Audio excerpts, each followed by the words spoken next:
आज की स्टोरी आपको बहुत मोटिवेट करेगा। आपके लिए ये बहुत मददगार होगा। तो चलिए देर किस बात का, शुरू करते हैं। शहर के एक कॉलोनी में एक बुजुर्ग कपल अंकल और आंटी रहते थे। वो कॉलोनी अभी जल्द ही बनी थी, इसीलिए उसमें 4 से 5 घर बसे हुए थे।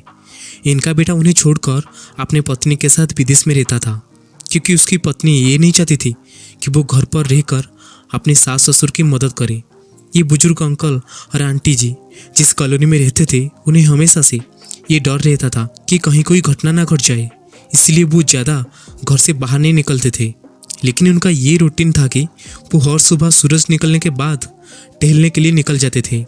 एक दिन दोनों रोज़ की तरह ही सुबह को टहलने निकले थे। उन्होंने देखा कि एक लड़का तेजी से साइकिल चलाता हुआ जा रहा है और उस साइकिल के पीछे एक फावड़ा बंधा हुआ था, लेकिन उन्होंने ज़्यादा ध्यान नहीं दी और चले गए। इसी तरह तीसरे और चौथे दिन भी वो लड़का दिखा। 5वें दिन आंटी जी ने अंकल जी से पूछा कि ये लड़का हर रोज़ सुबह इसी समय से तेजी से साइकिल चलाते हुए कहाँ जाता है। मुझे लगता है कि कुछ गड़बड़ है, कहीं ये लड़का कोई गलत काम करने तो नहीं जा रहा है।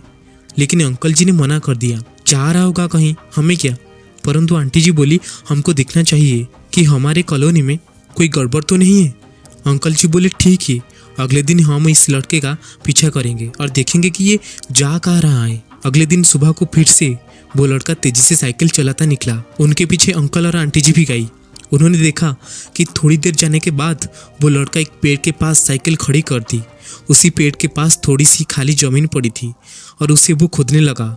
अंकल और आंटी जी कुछ देर तक देखते रहे कि ये लड़का कर क्या रहा है, लेकिन लड़का जमीन खोदे जा रहा था। कुछ देर बाद उन्होंने लड़के से पूछा कि आप ये जमीन क्यों खोद रहे हो। लड़के ने मुस्कुराते हुए कहा कि अंकल जी, मैं आप दोनों को रोज देखता हूँ, लेकिन आपको मुझसे डरने की कोई ज़रूरत नहीं है। और यहाँ जमीन इसीलिए खोद रहा हूँ कि मेरी नई नई नौकरी लगी है। अंकल ने पूछा, कहाँ नौकरी लगी है, ऐसा कौन सा काम है जिसमें जमीन खोदनी पड़ती है। लड़के ने कहा, मैं बड़े दिन से बेरोजगार था, मुझे कोई भी नौकरी में नहीं रख रहा था।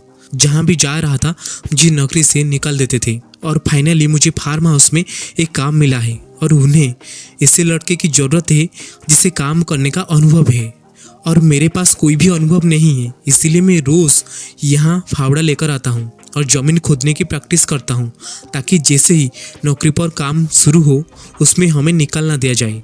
इसीलिए रोज़ाना मेहनत कर रहा हूँ, कोशिश कर रहा हूँ और उसे सीखने को, उसे जानने को प्रयास कर रहा हूँ। उस लड़के की बात सुनने के बाद अंकल और आंटी जी ने लड़के को आशीर्वाद दिया और बोला, बहुत ही बढ़िया बात है, प्रयास ही ज़िंदगी में सब कुछ है। ये छोटी सी कहानी ज़िंदगी में बहुत बड़ी बात सिखाती है और आपको ये सिखाती है कि हमें ज़िंदगी में कभी भी हार नहीं मानना है।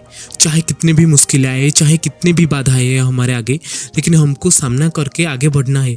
हमको हर रोज़ हर वक्त मेहनत करने की ज़रूरत है।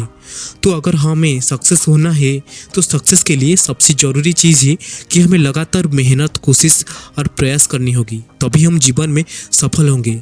उसके लिए आपको घर से बाहर निकलना होगा, बेड से उठना होगा, आपको चलना होगा, कुछ करना होगा, तभी जाके आप सक्सेस पाओगे। आशा करता हूँ आपको ये स्टोरी बहुत मोटिवेट किया होगा। अगर आपको वीडियो अच्छी लगी है तो लाइक शेयर जरूर करो और चैनल पे नए हो तो सब्सक्राइब जरूर कर देना।